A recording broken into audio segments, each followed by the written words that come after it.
Okay, this is my test. All right. Hi, everybody. This is my test. Let's see how that works.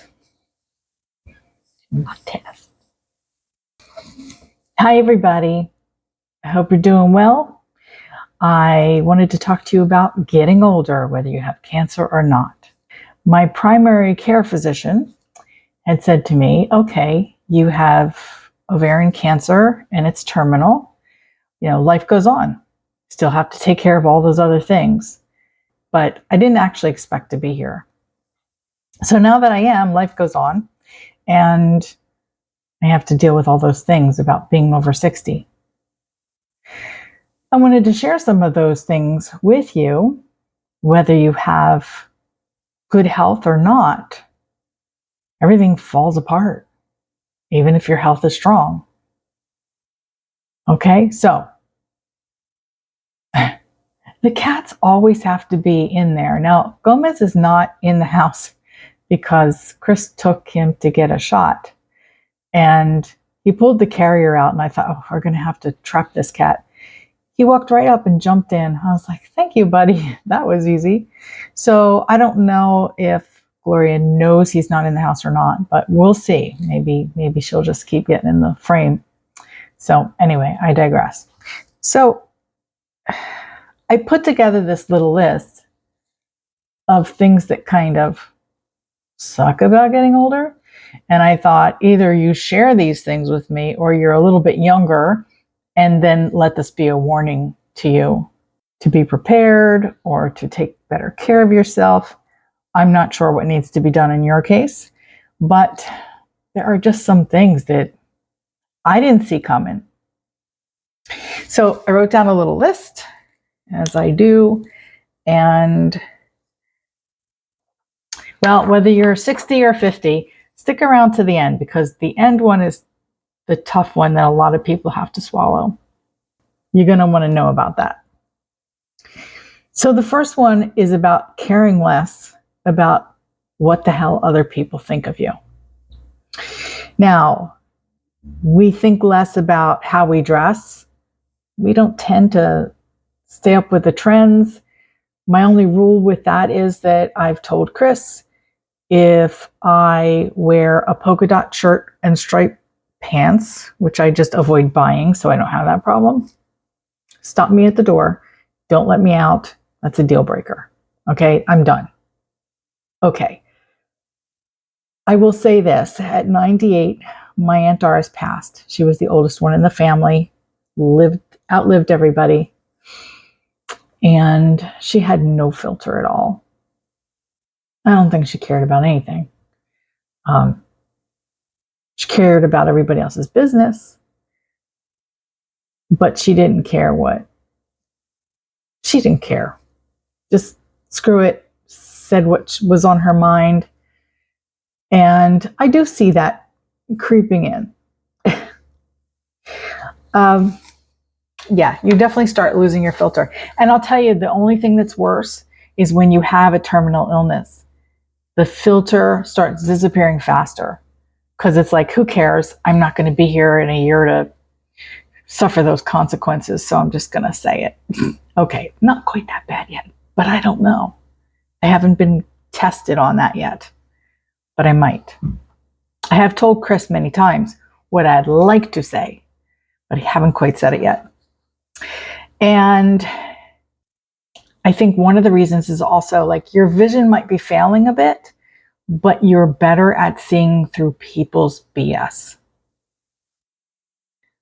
I don't know, but your inner vision is a lot more intact. And enough of that. Okay, let's go on to regrets. Why did I marry my ex? Why didn't I retire early? Why didn't I buy that stock at $18 a share? Because all of those regrets happen to be about where you would be today. And it often just means you are not happy with where you are today. And We could all be in a better position, right? I mean, most of us, if you're wealthy beyond your, you know, if you're really wealthy, I don't know what I was going to say, then maybe you have other problems. Wealthy people have problems. Maybe it's relationships. Maybe you could regret, of all financial statuses, you can regret relationships and not having been able to repair relationships. And let's face it, the older we get, the more people that are now on the other side. And how much time was spent watching TV. If you added all those hours up and you go, boy, I could have been doing this and I could have been spending it with family instead of zoning out on the tube, right? So if you're younger, you have time to make sure you don't have those regrets. If there are relationships to amend, work on them. It takes two to tango. But even if it's not received well in your attempts, so what? You did your best. You can't control how other people act or react. Not your problem. But if you feel like you're going to have those regrets, then at least you should be able to say, hey, I did everything that I could. Not my problem anymore. And I can cross that off the list.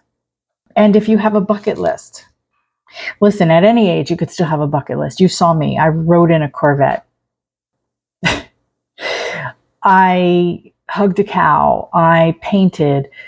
There are things that you can still do at an older age.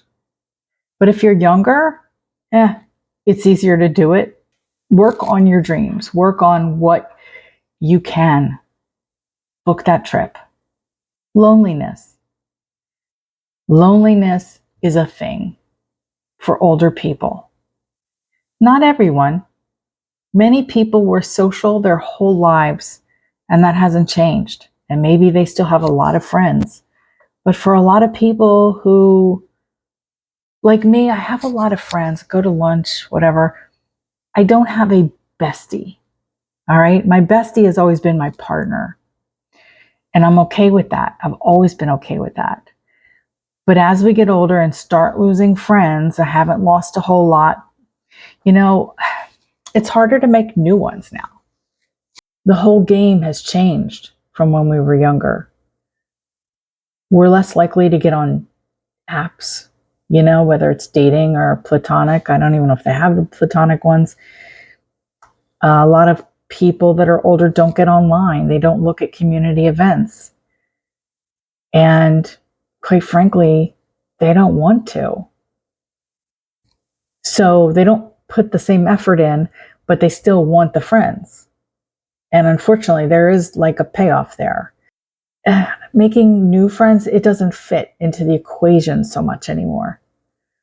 So we accept it. But understand that you can make the changes.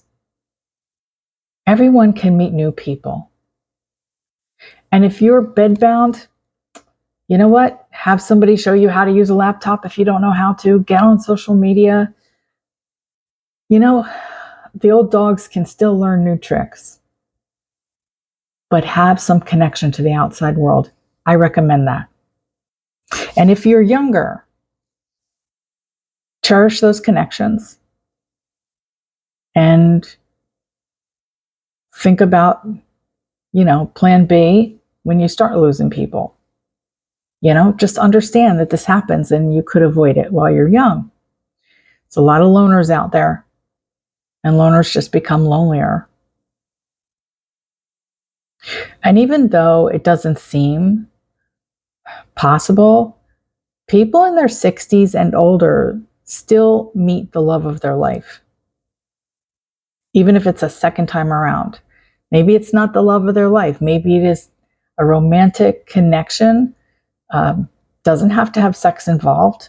You know, companion, people call it companion, is really just love without the sex, isn't it?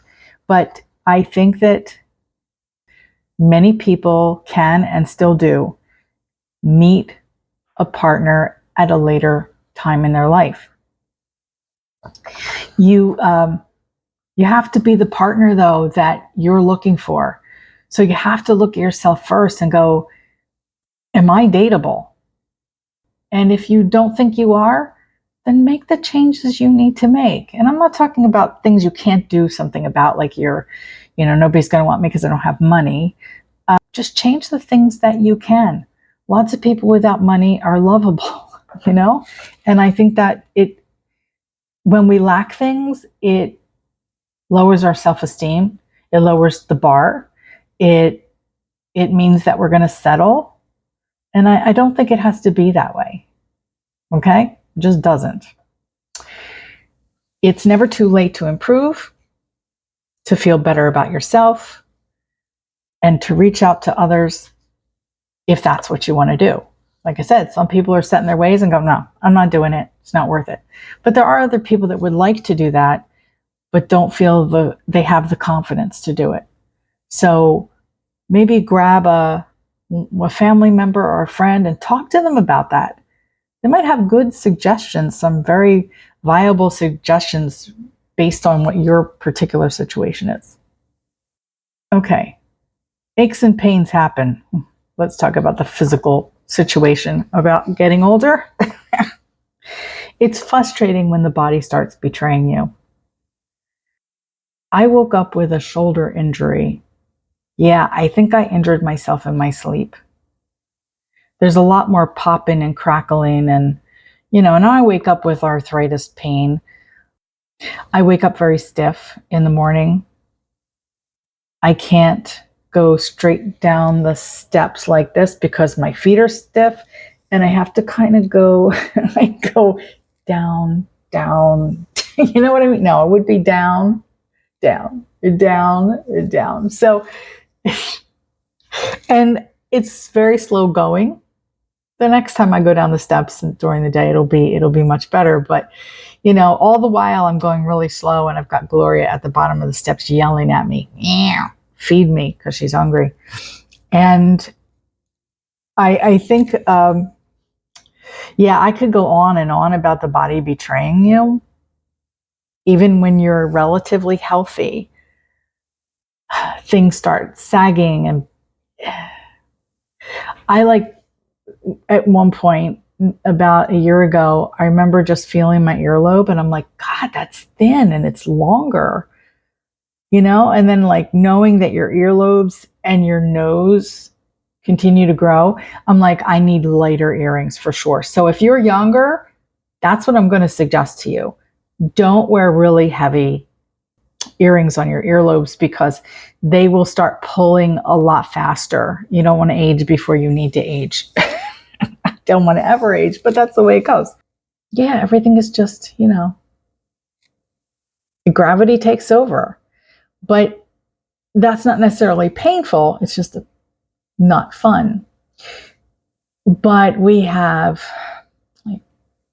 like digestive issues. I can't really eat onions the way I did.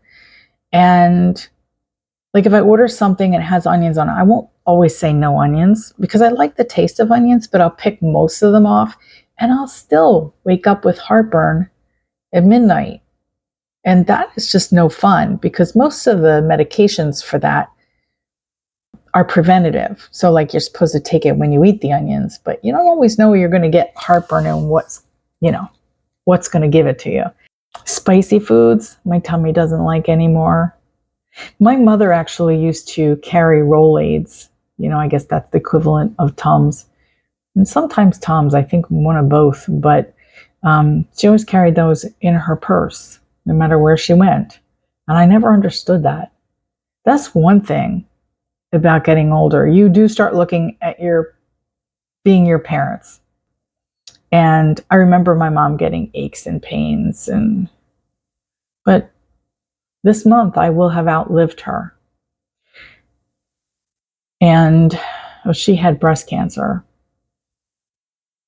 And my father passed at 59 and she passed just shy of 62.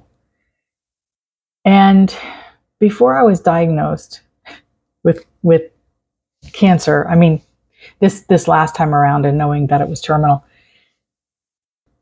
my big goal was to outlive them. I used to say, well, we're a very competitive family. It's not really true. My mom and I were a little competitive, but my father didn't actually raise me. Thank God.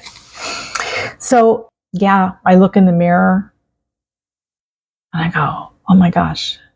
You look in the mirror, you just don't know yourself anymore. You know, like, who the hell is that? If it's not one of your parents, it's just, who is that looking at me? What happened? Where did I go? It happens. One morning you wake up and your earlobes are longer and you're thinner and your face is just like falling apart. And I know I still got a long way to go if I'm still here to enjoy that privilege. Yeah, I'm waiting to find out what that privilege is to getting older, but it's predicting the weather by how one of your joints flares up. There's so much that, we could talk about here, but we don't need to. If you're older, you know what I'm talking about. And if you're younger, you will find out. And I will say this, because I think we all go through this when we're kids and we look at an older person and you're like, I don't understand. That's not going to be me. Yeah, it's going to be you. It's going to be you. And I know what you're thinking. Older people are laughing because they know what I'm talking about. You will see. Your memory starts to go. Oh. The brain shrinks along with the rest of the organs in the body, and you forget where your glasses are. You forget why you came into a certain room. You forget that you told that story before, which sometimes is not such a bad thing because you get to tell the story again. If you're with somebody who's compassionate, they'll listen. You'll forget somebody else's story and you'll hear it again. And I'm sure they appreciate it. And that's not dementia necessarily. The difference is you can forget where your glasses are, where you left them last, and you have to really think about it. That's just forgetfulness. Dementia signs are kind of like you forgot that you wear glasses. That's a different story. When you start thinking that, well, then you should probably tell your doctor. I had a couple of episodes last year. I think it was the chemo starting to maybe detox my body as the body was detoxing, because it was after the chemo ended, that I had forgotten. I knew that Chris and I went somewhere that day, but I absolutely forgot where it was. And I could not for the life of me tell you what we did that day. And that scared the heck out of me. Like, what did we do today? That scared me. And not too far from that episode was my brother and his wife planned a trip to come up and see us from Virginia. And I was looking on the calendar and going, where did we put that? When is that coming up? And it had already passed a couple of weeks before. And you would have not have thought I would forget something like that. So that also scared me. I did report that to my doctor, and we just kept an eye on it. I haven't had an episode since, but those are the things that chemo will do to you.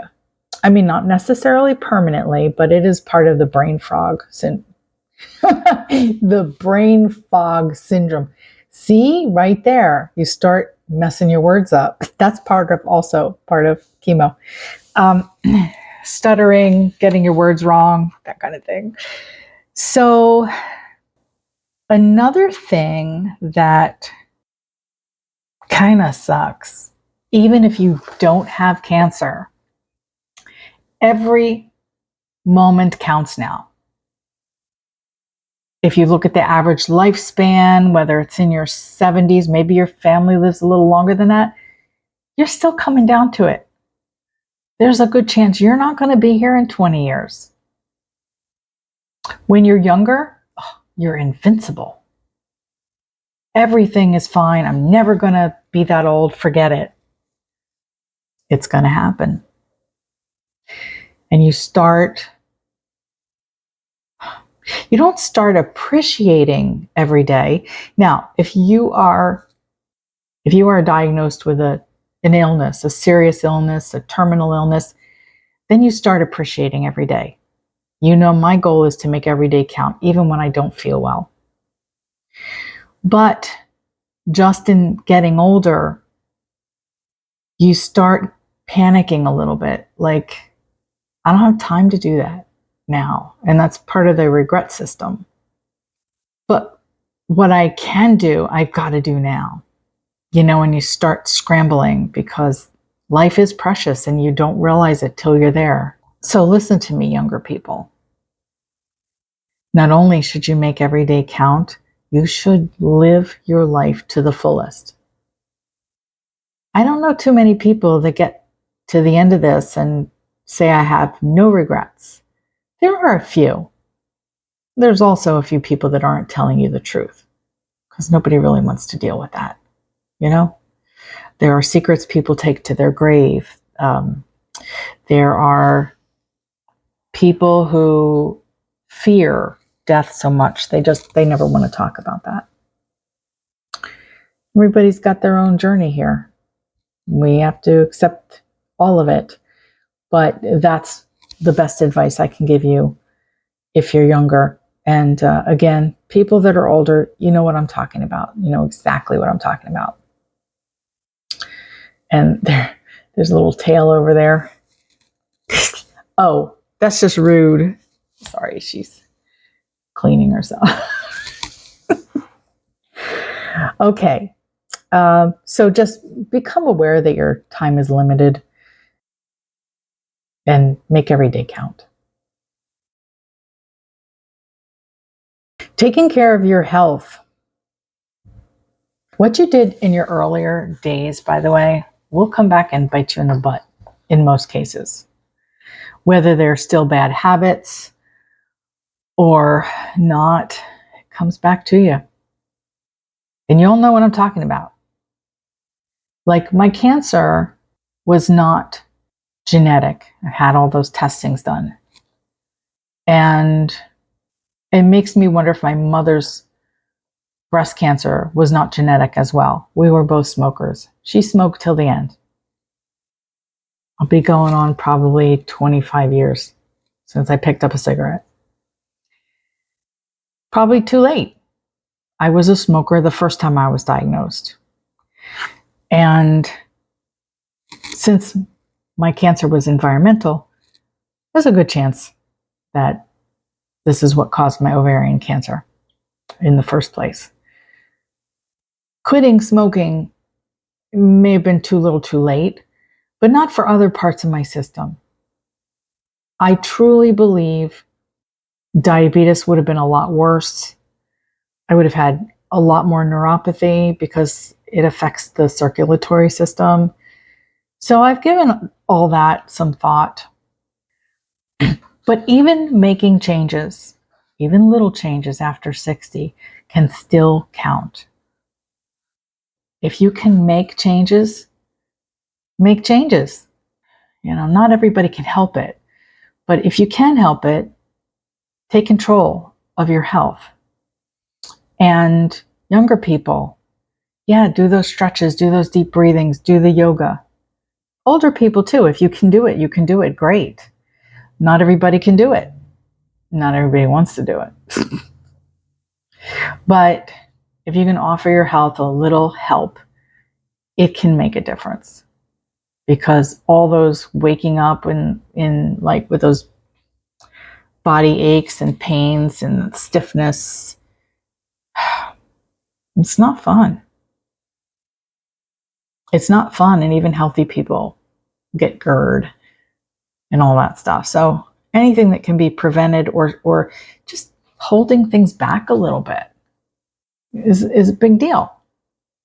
Okay. Another thing that happens after 60 is you start thinking about downsizing. This sort of goes along with the fact that time is precious now. And whether your motivation is, I've just got too much clutter, I just need the rest of my life to be simple, or whether it is, I don't want to be a burden on my family, just acknowledging that you could end up being a burden on your family is acknowledging that you're getting older. So I would definitely do something about that. And if you're to the point in your life where it's really overwhelming, then ask for some help. I will say this, once I was diagnosed and had that yard sale that I talk about a lot, I do regret a little bit about that now because I'm still here and I need all that stuff back. I've had to replace a few things. But it was so freeing, just to know that when that time does come, my family really has very little to do. Don't have to get a dumpster, few trash bags, but it'll be a lot simpler. And if they want to keep a few things, great. But I'd already divvied up the family photos with my brother. Now, I would not recommend that unless you actually are terminal. But just getting older, organize them. When my mother started getting older, it was long before she was diagnosed with cancer. What she did was she had 2 folders and she divvied up all the photos and cards according to what my brother would want, school pictures and that, and what I would want, school pictures and that. And I really appreciated that. I really did. But, on the whole, getting older sucks. And these are the things that you start thinking about. It's nature. I don't know why thoughts get to that place, but they go there whether you are sick or not. Okay. The fear of dying is a big one.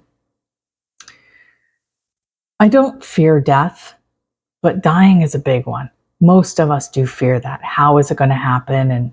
And how many times have I talked about being in the MAID program and trying to hasten my death under my control versus going to hospice and maybe just withering away a little bit. Nobody wants to go that way. When somebody says my dad went in his sleep, go dad. Good for him. Not good for us. Sorry about that. Not good for us because we're the ones who left with that big void and we had no option to say goodbye, no closure. Closure only comes then over time. But who doesn't want to just be able to just go? Well, I do. I want to go that way. That would be great. Yeah, so I'm not afraid of death, just the dying part. In the comments, tell me about your views on that. At a certain age, you see enough people going before you. You see enough people suffering the end of life journey. And it's really because we're going to more funerals than weddings.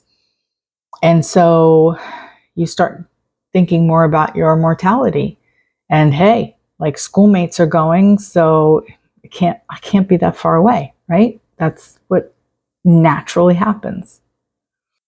And I've seen a lot of people suffer at the end of life. That's not for me. If I can help it, we don't have that control. We try. We do the best to put our odds in our favor. And finally, this is probably a huge one for a lot of people. It operates a little bit on the ego. You aren't relevant any longer. Even if you are an expert in your field, once you retire, less people look up to you. What do you do for a living? I'm retired. Well, what do you do for a living? I'm an attorney. I'm a doctor. I'm an administrator, like whatever it is you're good at, you're proud of. It's one of the reasons a lot of people don't retire, because they feel like that's it. That's the end of the road. I go from there to a nursing home. Well, that's not true. Hopefully. I mean, I guess if you work long enough, that will be true. But people don't tend to look up to you anymore. And this is not a society where we respect the elders. In fact, I'm not even sure where around the world elders get respect anymore. Remember, we used to hold all the wisdom. We don't even take care of the elder people anymore. So when you get to a certain age, it's just our turn. And I don't know how to say to embrace it, but if you really look at the situation, like there are people that shouldn't be on the roads anymore. They shouldn't be driving. There are people that shouldn't be working. And it's really hard to let go. It's really hard to let go. So I'll leave you with that. So those are the ones that I could think of. I know that there's more. And I would love to get your comments down below. And while you're down there, would you please hit that like button? I would really appreciate it. But tell me what you thought of this list, and if you had any more to contribute. I would love to find that out. Maybe I'll do an updated version of this someday down the road. I will talk to you very soon. I hope you have a wonderful Sunday, and may your Christmas shopping list be short and your Hanukkah list be short. And remember, there are 4,000 plus religions out there. Let's make room for everybody. And I want you to have a wonderful, blessed day. Bye.